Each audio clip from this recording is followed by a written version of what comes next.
Hey, welcome.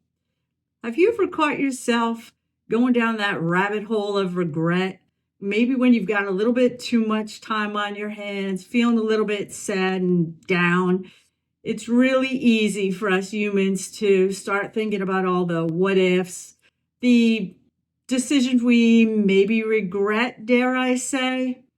Yeah, I've been there. I hate to admit it.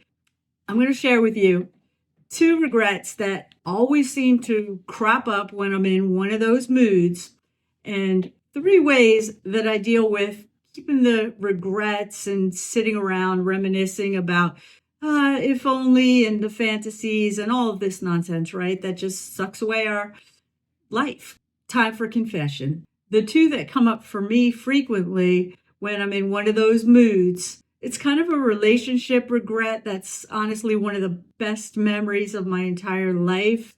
I was 22 years old, stationed out on the Presidio of San Francisco, one of the most pristine places in the entire country. 22 years old, looking good, feeling good. It was awesome. And I was dating this really awesome guy who was from the area I grew up in back in New Jersey, but we met out in San Francisco. It was amazing. And honestly, we had a relationship for a little while, and it was the time of my life. We're talking lunch at Pebble Beach Golf Course, driving down the Pacific Coast Highway, stopping at Big Sur. I mean, it was like a movie. But I was 22 years old. I was in the reserves. He was enlisted, so he was going to have a full tour when we were done. We were both at language school. And it was an amazing time in my life. Looking back, it was one of the best times of my life. When my schooling was done and I was going to come back home after doing my time for schooling in the military, I was a reservist. He was going off to Germany. And it was just one of those things where it was the wrong time. I was 22 years old. I just wasn't in a place to get married. And frequently that's what people did in the Army those days when your orders were changed and you didn't want your relationship to end.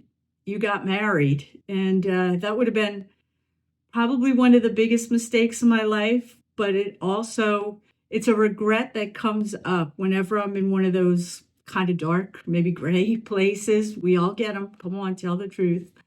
If I'm in a sad spot, my mind can kind of take over and it almost becomes like fantasy, right? Your brain starts playing tricks on you about how amazing it would have been and your life would have been just this complete, Julia Roberts movie or something.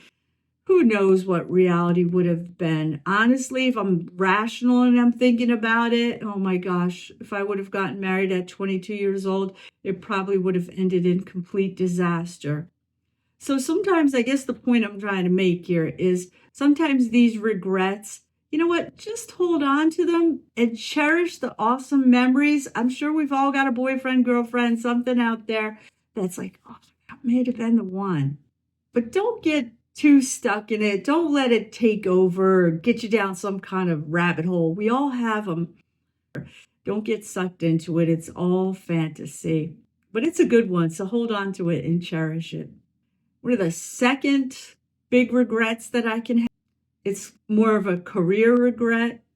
I was on a track. I was a technical person, and I was offered to go on a track that would have been more management at a very big company. And I felt like I wasn't ready for it, or I just didn't want to manage and supervise people. I more enjoy working in a technical framework on my own and being a kind of army of one.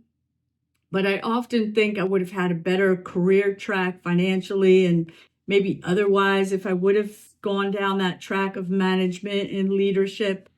That is a regret that comes up. But then again, I have a nice life and a decent career, and I should be grateful. Those are my two regrets that crop up. I'm sure we've all got them. They come around, creeping up on us when we're feeling a little down or bummed out, or maybe had a bit of a loss in our life, something that didn't go our way, not a win. What are the three things I do when I start getting it down the rabbit hole of regret? Well, number one, I practice a little bit of self-compassion. I try to remind myself that when I made these decisions, I was young, a totally different place. And when you're looking at them, it's like the armchair quarterback, right? Everybody knows exactly what to do when you're sitting in your recliner and you've already seen the play happen and you already know the outcome.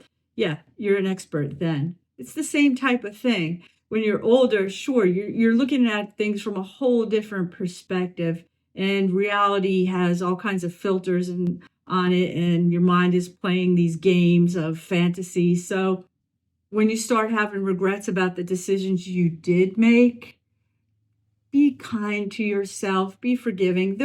There's no point in going down the let's beat myself up path and just being meaner to yourself when you're already in a bad place. No good is going to come of that. So, the second way I deal with the regrets when they start to crop up, I take a look at what I can do. I take a look at, all right, what can I control in this situation? I'm feeling bad. I'm having regrets. What can I do? And then if I choose, I'll pick up the phone. I'll apologize. Hey, I screwed up. You want to go have something to eat? My bad. Whatever you're dealing with in life, take the action that you can take to rectify the situation, and don't just sit around stewing in a pile of guilt and upset and regret. It's only going to suck the life out of you and make you feel like garbage. Going forward is almost always a good answer. And the third thing I do, I try to focus on the present, what I'm grateful for. Grateful for Nugget, even though he's off chewing his bones and not hanging out with me right now. Grateful for the kittens. I'm grateful that I'm here and healthy. Sometimes it really comes down to that, especially when there's a lot of darkness. Sometimes it's as straightforward as, I wasn't diagnosed with cancer today. That'll stop you in your tracks and put things in the proper perspective. So I try to remember when the regret monster shows its ugly head that life is happening right now. It's not in the past, it's in the present. Live it, enjoy, be happy. That's all we can do. All right, listen, if you want to have a little talk about whether or not I regret not having kids and staying single, check out the other video. See ya.